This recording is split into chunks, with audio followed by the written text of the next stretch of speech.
Hey there, thanks for tuning into Duckbricks. I'm Chris, and just on August 1st, 2023, LEGO released these two amazing MCU Final Battle Sets. We have the Avengers Endgame Final Battle as a diorama, and then we have the Spider-Man No Way Home Final Battle. These are two really solid sets that kind of share a similar footprint. There is a large circular black base. They feel more like display pieces than standard LEGO stuff, and that's what's really exciting because I hope that LEGO will do more sets like these because these are just so cool. And so I figured, you know what? I have them both built. Why not do a double review of the Spider-Man one and the Avengers one, share my thoughts on both of the sets in one video, and of course, let me know in the comments, what do you think would make good dioramas for final battles for movies out there? I would love to see like a Lord of the Rings final battle, or even some other Marvel movies I feel like deserve this style of set as a final battle. The possibilities are endless. So I can't wait to see, and let's jump into the review. Alright, so here are the two MCU Final Battle Sets that just released this August 1st, 2023. The first one is set number 76261, simply titled Spider-Man Final Battle. It comes with 900 pieces and retails for $110 or 105 euros. The next set is also just simply titled Endgame Final Battle, set number 76266. It comes with 794 pieces, but retails for $100 and 105 euros. So this one in the US is a lot more expensive than this one by around $10. Does come with a lot more minifigures and about 200 more pieces, or maybe like 110 or so, whereas in Europe they're both priced exactly the same, which honestly I feel is maybe the better way to do things, even though you definitely are getting more stuff with this one. So we're going to start off with the one that probably everybody wants to see, and that is the No Way Home set. But before we jump in, I do want to talk just briefly about the entire concept and design of these models in particular, because I found putting these together to be a very unique experience, really unlike any other LEGO Marvel set. First of all, as you can see, both of these sets are on elevated black base plates utilizing these quarter dish elements, first used for UFO stuff and like Mars mission and whatnot. So they all kind of have the same style of a rounded black base, which is really interesting. Most of the time when LEGO does a large display model, they do have a black base, but it's usually just very rectangular. These, however, are very rounded, and they're very interesting in the way they're set up. In fact, the Avengers Endgame one actually is hiding a bit of a secret, because you can actually open it up to completely change around how the display works. We'll take a closer look at how that all works later on when we zoom in on the set itself. But for the most part, the footprint of both the sets is exactly the same, which really makes me hope that LEGO will do more stuff like this in the future, because these are probably some of the best LEGO Marvel sets we have ever gotten, and that is saying something. So as I said, we're going to focus up on the No Way Home set first, mostly because that one was mine and also everybody else's most anticipated set of August 1st, and obviously out of the two, I think there's probably just a lot more interest in seeing this one than the other one. So we'll focus on this one first. So obviously, this marks the triumphant return of not just the regular Spider-Man, but also the Spider-Man villains, but also the Andrew Garfield Amazing Spider-Man and the Tobey Maguire Spider-Man as well. So that is really cool, and what's even more special is they actually include headpieces for each of these Spider-Men themselves. Now, they are just reusing existing components. The Tobey one uses the young Han Solo face introduced for the Solo movie in 2017. The Andrew Garfield one uses, I believe, the character from The Office. You have a reuse of that headpiece there, but I honestly think they fit the characters pretty well. The hair pieces are pretty spot on. I think the expressions actually match the characters quite well.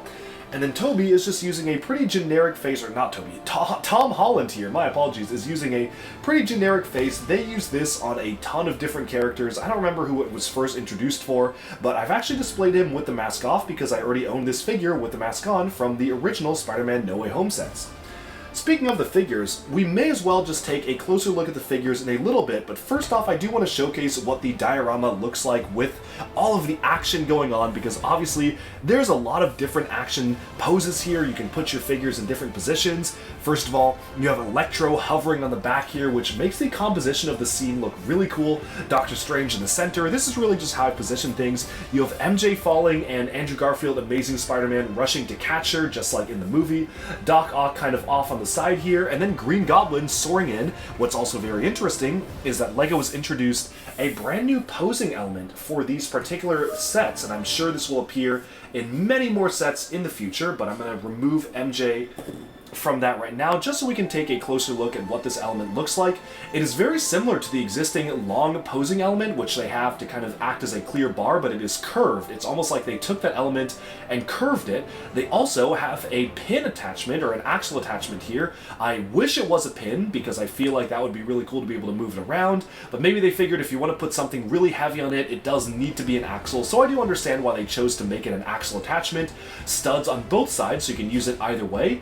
And I think this is going to be a very, very useful piece for a ton of other LEGO sets, not just these dioramas, but really for just all sorts of different things in general. And I personally can't wait to see exactly how this is going to be used outside of just these diorama sets. Putting the minifigures back on though, let me just reattach it up here. What's also great about the set is they included a lot of different axle points around the set for those pieces to attach. So for instance, you'll notice there's like an axle hole right here where this piece is attached. There's a couple on the back, so if you want to position your figures in different areas around the set, you do have that option. But now I think it's time to take a look at the minifigures, so I'm going to go ahead and remove all of the minifigures from the build itself. So you just kind of can take a look at the raw build. I'm going to leave Green Goblin's glider on right there so we can take a look at that when we investigate the build itself. Grab Doc Ock here, grabbing Electro, and then we can just zoom in on the figures. So starting off with the Spider-Man, we have the Tom Holland Spider-Man right here, the standard MCU one. They've introduced a Minecraft head unprinted in sand green for the device that he uses to send the villains back home. Very unfortunate how this is stickered though. I would have been really cool if this was printed, because you basically have to put on like a ton of the same sticker and it got very old very quickly. But I also understand maybe they don't have the technology to print on top of Minecraft heads, so they figured why not just do stickers for the entire thing. He has dual molded legs, which is fantastic. Would have been cool to get printing on the side of the arms as well, like we did for the early MCU Spider-Man suits, but this isn't that bad. I do like the look and feel of it, and he's using the advanced or integrated suit with the gold detailing on the Spider-Man logo, the black and red legs. This is just a good looking figure, but absolutely not the star of the set, because we've basically gotten this exact figure before. What is really special is the return of the Andrew Garfield Spider-Man. This is obviously not the same exact minifigure as the one that we got for the Comic-Con exclusive, which is worth like $10,000, but it's close enough, and for people who do want the Andrew Garfield Spider-Man, this is pretty much basically all you need. You don't really need anything else. Here is what he looks like with the head on, which looks really great. I love the look of that. That is a fantastic look for the Andrew Garfield Spider-Man, and I'm so tempted to literally buy another copy of the torso off of Bricklink so I can display this next to the version with the head showing. I kind of really want to do that. I'll probably do that once the set is more in circulation. Just need another copy of this torso and the Tobey torso to be able to display them next to each other. Speaking of Tobey Maguire, here we have the original Spider-Man right here, the friendly neighborhood Spider-Man as he's called in marketing. This is so cool. You have a silver print for the web, silver eyes. This gives me a lot of nostalgia for the original LEGO Spider-Man sets, which of course were based off of the Tobey movies here, but you can see the silver web printing in metallic silver there, looking really good. The head, yeah, again, I think it was a good choice. Like, I actually think this fits Tobey pretty well. Would it maybe have been cooler to get an exclusive head? Yes, definitely, but this is not bad whatsoever. And again, really want to get another one of these to be able to display them next to each other. But overall, this is basically the definitive Tobey Maguire Spider-Man outfit, so this is just so cool to be able to add to my collection.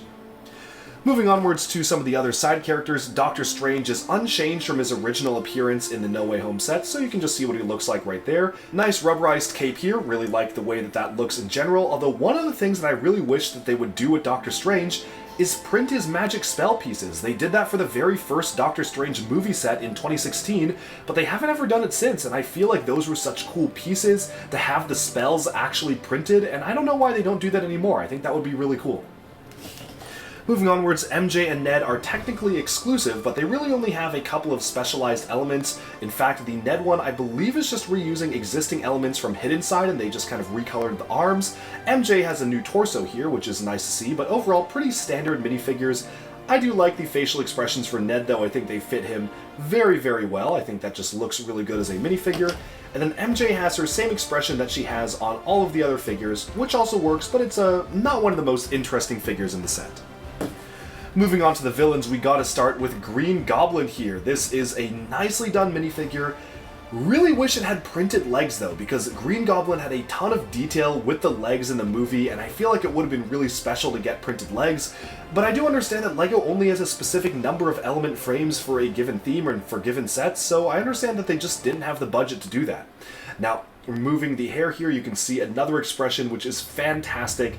That is such a good expression for him, and of course with the green goggles as well. Overall, very accurate to the movie, just wish he had those printed legs.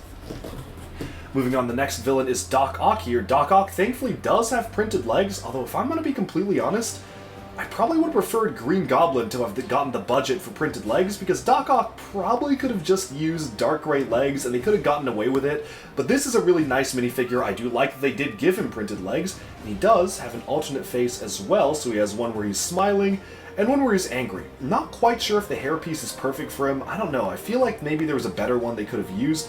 But overall, I do like this figure. There have been a lot of debates about whether or not the jacket is supposed to be green or gray. I looked at the movie and it's kind of like a greenish gray. I don't think it matches any of LEGO's existing green colors, so I know why they did it in gray, but it kind of is just probably the designer trying to figure out what color would have looked the best. Overall, I think it's pretty cool looking, and I'm glad to get him in this set.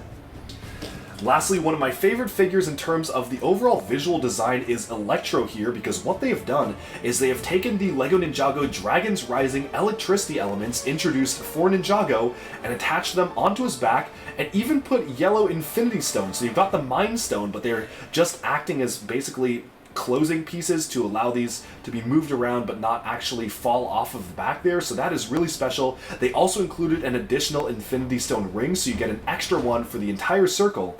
And Electro here just looks so cool. You've got the lightning detail on his face there, mimicking the original mask he had, of course shooting lightning from his hands, and of course you even have the arc reactor, which kind of shines in the light, so that is a really cool looking piece.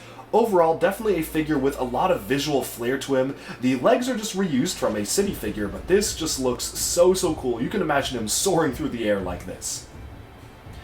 Moving on from the minifigures though, I think it's time to take a look at the actual set itself. And again, this is a really solid build. I was actually really impressed by it. What's very interesting is that it reuses a lot of the Statue of Liberty design from the 2019 Welcome to Apocalypseburg LEGO Movie 2 direct-to-consumer set. I mean, if it ain't broke, don't fix it, I guess. But you have a lot of stickers being used for the crown here. This is a pretty sticker-heavy set, I will say that. You have the scaffolding around it, although of course you can leave the scaffolding off if you do just want the head. I like the way they've done the magic portal for Doctor Strange, utilizing these transparent orange curve elements, and what's also cool is that this entire thing opens up, revealing another portal on the back leading to the Sanctum Sanctorum, which is a sticker meant to depict the modular building Sanctum Sanctorum. You can see the actual LEGO details there, which I think is a really nice touch. Closing this up here, you can see some extra details just added on to the head itself. This entire piece can be removed, and you can see a bit of a brick-built Sandman hand inside of there, so this is kind of the area where Toby almost gets swallowed up by Sandman during the final fight, which I think is really cool. Would have been great to get a Sandman figure as well, but I guess LEGO is really pushing it with the amount of figures included in this set. This just closes up like so very nicely. You can see the overall details of the sculpt itself for the face. It looks really solid. Like, this is clearly the Statue of Liberty. I love the way they've done it, because obviously in the movie it was refurbished in copper, so they've got extra details there. But overall, just a really cool looking set, and absolutely a set that is clearly made to be able to pose minifigures. This is also a new piece introduced this year. It is a Spider-Man web element that is fully rubberized, and you can kind of attach it onto different clips, bend it around like actual web. It's interesting.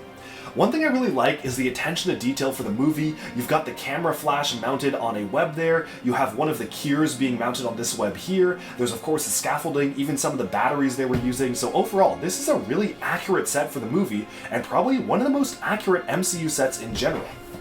Finally, talking about the price for this model, with all the figures included, with all of the love that was put into this set, I do feel like the price of $110 is actually really fair for this build. You get pretty much every single figure is exclusive except for Doctor Strange and to an extent Spider-Man, but he even does have the head. So special to get so many special new prints for the minifigures, for the different characters. Just a really fun set to get in general, and easily one of the best sets that came out in August.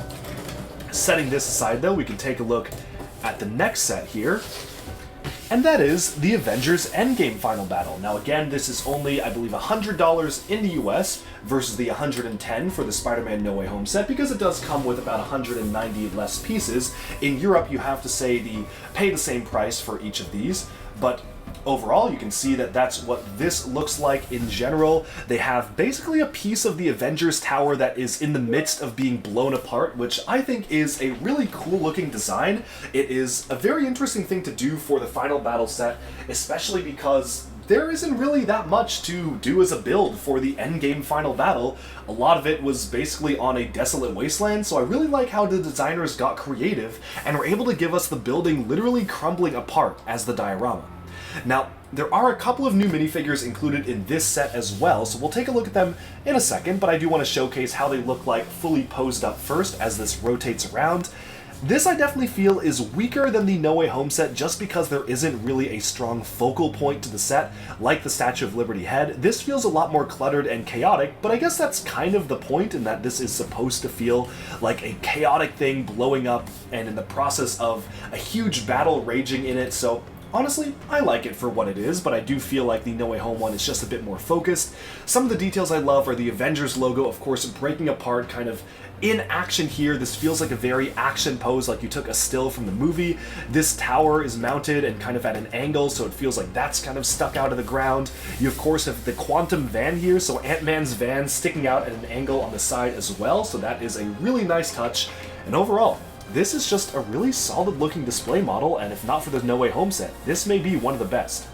One of the things I really like about this is that they've hidden away Easter eggs on the inside. You can see Captain America's shield in the rubble there, a time stone for some reason. I don't know why the time stone is just sitting there, but I guess that adds some extra detail. Thor's hammer, which is kind of sitting on the ground there as well, so you can show some of the original Avengers who maybe in this version of the battle have been defeated at this point, so you need the other characters to come in and assist. I'll showcase what that looks like from the front with all of the pieces opened up. So this is folding outwards here, which I think works okay for a display model, but I definitely liked it better closed up. It felt a lot more cohesive when everything was fully closed up, but you can just get an alternate look at what is offered here. Closing this up though, we can just focus in on the characters included. This is kind of meant to reference the scene where all the female superheroes came together to fight Thanos. I guess the boys was right, girls get it done. But yeah, no, I do appreciate the inclusion of the characters in the set. Does come with a few new characters, particularly in these outfits, so I'm going to go ahead and remove all the minifigures from their stands, including Thanos, so we can just see what this looks like without all the characters themselves. So let's just go ahead and take all the individual characters off here. The one that's most exciting to me is a new version of Scarlet Witch from Avengers Endgame. We've gotten her before, but not with the cloak skirt element, which is a really nice piece to get for the fabric element for Scarlet Witch. I love the facial expression as well, because the last time we got her eyes were red, but she was smiling. This is a much better one with the red eyes and her being angry, and then a more neutral expression on the back. But this is so solid. I think it is a really cool looking minifigure. She's also marketed as Wanda Maximoff in the set, which I found interesting, and not Scarlet Witch, presumably because she didn't get that name until WandaVision, but I think it's pretty cool that they actually paid attention to detail there. The outfit is pretty perfect from what you saw in Endgame Final Battle, and for this one, I don't really mind that the legs aren't printed. I think it works out totally okay. The next minifigure is Captain Marvel, who we have gotten in minifigure form before for the Endgame outfit for Thanos' ship, but it's good to get this one again with two different expressions right there and kind of the binary powers being used for the energy blasts. We have Okoye right here, which is a reuse from, again, some of the existing Black Panther Wakanda Forever sets, but this one does have the armor piece as well, which is nice, but not really a new minifigure. Same for Shuri. We also got her for some of the other LEGO Avengers sets for the Infinity Saga, so not a new figure, but it's still a really good one. I think it's a really nicely detailed figure. Lastly, we have Valkyrie, who is new in this outfit, which is very nice. I've been waiting to get this outfit in minifigure form, and we've finally gotten it. alternate expression right there, which is just the same head they've used for her for a while. I kind of wish that the outfit was white. I feel like seeing it on screen, especially in Thor Ragnarok, I felt like it was more of a white outfit than light gray, but I guess the light gray works just fine as well, and I do really like the metallic gold and white and silver printing on it as well. Lastly, there is one micro figure. This is the Wasp, and I'm really surprised they didn't give us the Wasp as a minifigure, because the last Wasp minifigure that we got was for Ant-Man and the Wasp in 2018. We did not get one for Quantumania, and we did not get one for this, so I'm kind of waiting on when LEGO will actually give us a Wasp minifigure from the MCU that's actually accurate. I mean, it's nice to get the micro figure version, but it feels like a missed opportunity to not just actually take this chance to give us a minifig, especially since they didn't do it for Quantumania. Lastly, Thanos here is unchanged from his previous appearance, other than the fact that he has a new print for his massive head here. This is the new style of Big Fig that can rotate their heads, which I really do like quite a lot. You can rotate that back and forth, and he's got a nice expression as well, an angry expression as opposed to a different one that he had in the other sets. Moving onwards though, we can take a look at the build itself, and honestly for this one, there's not a ton that I actually have to say about this. The horse is actually new in white. It does have a new print. We've gotten white horses before, but not with this exact print of angry eyelashes, so that's really cool. Also cool to get the wings recolored in white. And overall, I honestly don't really even have that much to say about the build other than the fact that it actually was a very enjoyable process. It was so interesting, kind of adding in these seemingly random details that almost came together like a puzzle piece. One of my favorite pieces is the way the van is done, because you can see different bits and pieces of it just breaking off all around the scenery. You've got a wheel here, you've got part of it here, you of course have the rat like running across the power on line to return Scott back to the regular world. You have the quantum tunnel there, and everything is like really well done with the way the vehicle is positioned. Again, also one of my favorite pieces is the part of the tower here, which is literally crumbling apart in the midst of this entire build, which is such a cool detail to have. It feels like this is in action. Obviously, you do have some like support girders and whatnot scattered throughout it, so that is featured in there, but I do think it is a really cool look and feel. This is really surprisingly solid. Like, this stays together. I mean, maybe not the horse, but this is meant to really stay together. Like, this is a really solid build. You have characters emerging from the portals, and every single character has their own space to be posed, which feels like everything was done very intentionally. Now, you do have the posing stands on the side here, as well as a lot of different bits and pieces of, I guess these are supposed to be like steel or metal rods sticking out of the destruction of the scene. This is just so cool to me. I am a huge fan of the way they pulled this scene off. And overall, I would highly recommend it, and honestly the build for this was maybe even more interesting to me than the No Way Home build. While I do feel like the No Way Home build, as I mentioned, feels more cohesive and solid as a final battle build because it is focused on a centerpiece, this was a lot more interesting to put together. Like, putting this together was absolutely a treat. But really, both of these sets are phenomenal. I do think that these sets are worth the price, especially this one.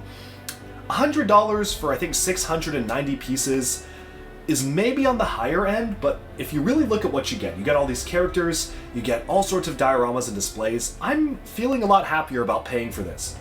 What I will say though is that it would have been cool to get more unique characters in this build. If you really think about it, the Endgame set basically only has maybe 2.5 unique characters, and the rest of them are minifigures that we have gotten in other sets before, versus the Spider-Man No Way Home set, which comes with a whole host of new characters and new prints. But again, since they have to kind of share the budget, I can imagine that most of the budget for minifigures went into this one, and this one they just kind of had to make do with what they had. It's understandable, but I definitely feel like the minifig selection of the No Way Home set just blows the minifig selection of this one out of the water. And with that, we've summed up our look at the two new Final Battle Sets that they've released for Avengers Endgame and Spider-Man No Way Home. Let me know down in the comments below which is your favorite, which do you like better, and what are your ideas for another Final Battle series of sets. I'm sure that if these are popular, which, I mean, looking at Shop at Home, they are very popular, LEGO will do more, which really excites me because I would love to see them do this for other movies, like even just not even Marvel movies, like Star Wars could use a Final Battle set like this. Like, I could see an Episode 9 final battle like this finally get us that Palpatine. I could see, again, as I mentioned in the intro, a Lord of the Rings final battle for the Return of the King. I could see one for a ton of other Marvel movies, like they could do an Infinity War final battle. They could do all sorts of different stuff, and I feel like this opens the doors to sets that are a cross between play and display, focused on, it seems like, adult collectors, but something that kids can enjoy as well, because I'm sure kids would love putting these together, but adults can put them on display in their own homes, and they look really, really solid as sets. So that's all I have to say about these final battle sets. I love these sets, best Marvel sets in a long time, and I hope we get more. That's all for today, and I hope you enjoyed this double review. Alright, with that, we have summed up our look at these two incredible LEGO Final Battle sets. Let me know down in the comments below, what do you think of these sets? Do you like them? Do you dislike them? Do you think that these are worth the price that you have to pay? And what other movies' final battles would you like to see in this particular format? We already know the No Way Home set is getting some sort of expansion pack next year, some $35 expansion pack. Super curious to see what that looks like, but overall, these are really fantastic sets, definitely some of my favorite Marvel sets to come out in years, honestly. It is so cool that they're doing this. They feel like a cross between more deluxe display models, but they also have great play value and minifigures. So all around, I love these sets, and I think everyone else does too, because this one sold out in record time. Thanks all so much for tuning in. Be sure to like and subscribe for even more LEGO news, reviews, discussion, and analyses coming your way very soon, and bye for now.